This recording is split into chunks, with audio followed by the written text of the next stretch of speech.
안녕하세요. 지난번에 ES100MK2 영상을 올린 적이 있었습니다. 그때 당시에 사용했었던 슈어의 846 모델이랑 같이 블루투스 DAC로서의 음질 테스트를 잘 보여드렸었는데요. 감사하게도 이어 스튜디오를 만들었던 라드손에서 이렇게 기프트로 물건을 주셔가지고 새로운 영상을 찍게 되었습니다. 그냥 자유롭게 해볼 예정이에요.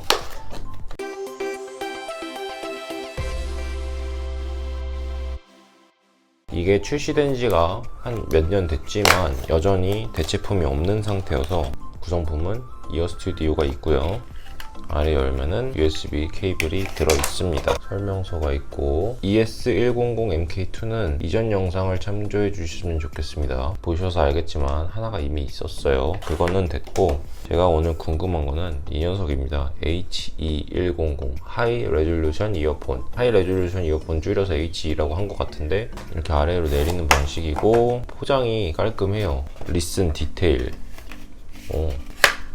오퍼레이팅 인스트럭션. 인이어 이어폰이고요. 구성품은 이렇게 되어 있습니다.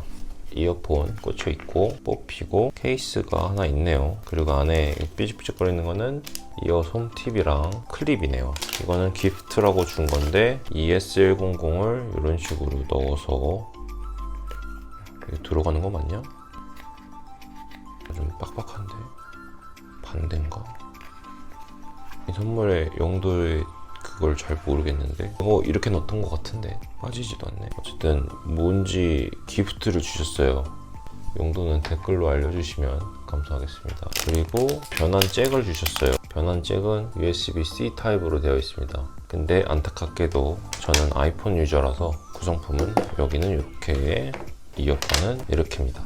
구성은 이렇게 끝났고 사용하는 방법은 간단한 게 HE100 이 모델은 하이 레졸루션을 사용할 수 있는 이어폰이다 보니까 이 잭을 연결해서 요즘 나오는 안드로이드 폰들도 USB-C로만 돼 있는 경우가 있잖아요. 그럴 때 이어폰을 꽂아서 사용하라고 한 겁니다. 이걸 왜 줬냐면 블루투스가 아무리 요즘 기술이 많이 발전했다고 해도 유선의 음질을 따라가지 못하기 때문인데요. 그 말을 거꾸로 돌려 말하면 이 이어폰은 블루투스 이어폰들보다는 음질이 좋기 때문에 이게 있었다고 말할 수가 있겠습니다.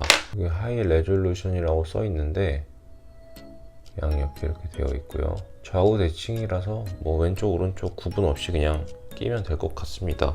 디자인 자체는 소니캐스트 제품이랑 비슷하다고 해요. 물론 저는 그게 어떤 제품인지 모르겠고 독자적인 3중 진동판에 링 타입 마그넷에 이압 방지 홈이랑 웨더프루프 홈, 내 외부 온도 차이가 클 때 진동판 왜곡 예방. 그렇군요.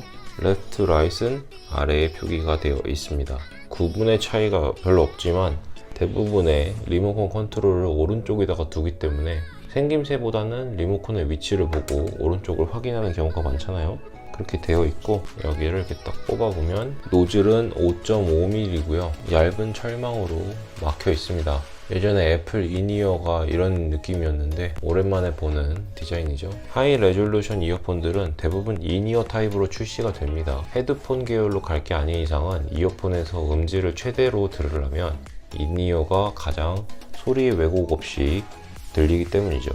오픈형 이어폰으로는 출시가 되지 않습니다. 바람이 많이 들어가서 바람 새는 소리가 굉장히 물 빠지는 느낌으로 들리기 때문이죠. 그러면 이어폰을 먼저 사용해 보도록 하겠습니다. 비교 대상으로는 부적합할 수 있지만 제가 가지고 있는 이 인이어가 지금은 슈어의 846과 HE100밖에 없기 때문에 이 두 제품으로만 비교를 하도록 하겠습니다. 먼저 비교를 할 수 없다는 점 확실하게 얘기를 드리자면 이 녀석은 100만원짜리 이어폰이라서 HE100은 최저가로 구매하실 경우 7만원에 구매를 할 수 있는 가격입니다.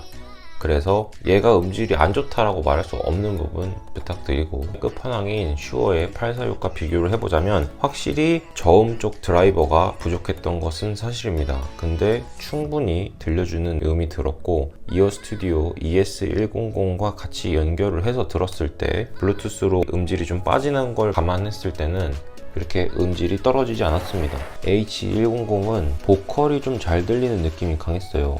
저음 쪽이 아주 약간 표현력이 부족했다 라고 말할 수 있겠는데 그거는 제가 원래 사용하고 있던 이어폰이 각각 다 따로따로 드라이버가 들어있는 846을 사용하고 있기 때문에 그렇게 느끼는 게 아닌가 생각이 들고, 가격을 봤을 때 H100이 들려주는 음은 정말 좋았습니다. 그리고 당연히 명작이라고 불리는 이 이어 스튜디오 100의 화이트 노이즈를 거의 없애주는 것과 그거를 잘 연결해주는 H100의 음색의 표현이 부드럽고 깔끔해서 좋았습니다. 고음, 먼저 샘플로 노래 두 곡을 들려드릴 건데, 고음 부분은 이 노래로 테스트를 했고요.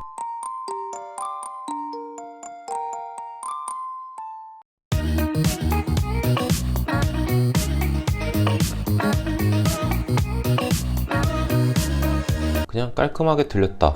해상도가 높은 선명한 깔끔함은 아니지만 소리가 부드럽게 들렸다 라고 말할 수가 있습니다. 이 드라이버의 크기가 작기 때문인 건지 공간감이 넓다는 느낌은 아니었습니다. 에어팟 3랑 비교를 했을 때 공간 음향이라는 기술이 추가되어서 이어폰을 꼈는데 앞에 있는 기기의 스피커에서 소리가 나오는 착각을 주는 요즘 그런 기술이 있지만, 얘는 노래의 집중력을 올려서 공간 음향이 뛰어났다고 말할 수는 없지만 답답하지 않다. 해상도가 가격대에 맞지 않는 우수한 성능을 보유하고 있어서 평가를 내리자면 깔끔하고 정확한, 깨끗한 그런 소리를 들려준다고 할 수 있겠습니다. 일단 가성비적으로 엄청나게 훌륭하다고 생각이 들고요. 소리에 무게감이 있고 부드럽다는 게 꽤 마음에 들었습니다. 10만원 이하에서 이어폰을 찾을 때 괜찮은 거 찾기가 어려운 게 사실이에요. 차라리 처음부터 끝판왕을 가라고 누누이 얘기를 할 수밖에 없었던 부분이, 저가형 이어폰들에서 주는 약간의 저급한 음질이라던가 채용 불가능한 느낌이어서 한 5만원, 6만원에서 10만원대까지만 해도 이렇게 추천을 드릴 수 있는 제품은 없었거든요. 그런데 ES100을 만든 이어 스튜디오 라드손이 출시한 이 녀석은 돈값은 한다, 그 이상은 할 수 있다 라고 볼 수가 있겠습니다. 하이 레졸루션 이어폰이라는 게 흔하게 팔리는 제품은 아니고, 이어폰 음질을 중요하게 생각하는 음악 취향을 가진 사람들이 듣는 건데, 이 녀석으로 입문을 하기에 훌륭하다고 생각이 들고요. 디자인도 심플하고 무게도 가볍고 크기도 작고 마감에도 전혀 문제가 없는 깔끔한데, 가격을 얘기 안 하고 들으면 좋습니다. 장점은 이 정도면 될 거고, 단점은 이제 이어폰을 끼고 있을 때 인이어의 고질적인 문제죠. 이어폰 선, 이게 어딘가에 살짝 닿거나 이러면 그 소리의 진동이라고 할까요? 그게 귀에 많이 들어갑니다. 얘의 문제가 아니라 인이어 이어폰이 공통적으로 다 가지고 있는 문제고요. 그거는 슈어의 846에도 문제가 있는데, 그걸 해결하려고 이어폰을 이렇게 꼬아서 쓰는 MMCX 케이블을 사용해 줌으로써 단점을 조금 보완을 했는데, 이거는 얘네 제품이 아니라 따로 제가 산 거기 때문에 고급형 제품이라고 터치 노이즈가 없는 건 아니다, 그 얘기를 드리려고. 그게 이제 단점 중에 하나고, 두 번째 단점으로는 베이스 음이 조금 약하고 유닛 크기가 작다 보니까 공간 음이 적게 들어가서 평소에 에어팟만 쓰면서 음질에 대해서는 별로 생각을 안 해보셨거나 이어 스튜디오가 있으시거나 그럴 경우에는 H100 음악이라는 취미를 시작해보려고 할 때 입문용으로 괜찮은 가격이다, 괜찮은 제품이다 라고 말할 수가 있겠습니다. 가격이 가격인지라 이렇게 막 엄청나게 큰 기대는 하지 않았었는데, 그것에 비해서는 아주 만족스러운 제품이었고, 소리를 어떤 이어폰이냐고 평가를 내릴 때 이 이어폰은 보컬 쪽이 잘 들린다, 깔끔하게 들리고 다른 악기랑 이런 거는 그 보컬 뒤쪽으로 있는 느낌이 됩니다. 그래서 모니터링 이어폰으로는 아주 훌륭하게 사용할 수 있을 것 같고, 그 음역대 중에서는 어디가 제일 좋았냐 물어보면 고음역대가 가장 깔끔하고 선명한 소리를 내줬습니다. 전체적인 밸런스가 잘 잡혀 있는 이어폰이라고 생각이 들고요. 7만원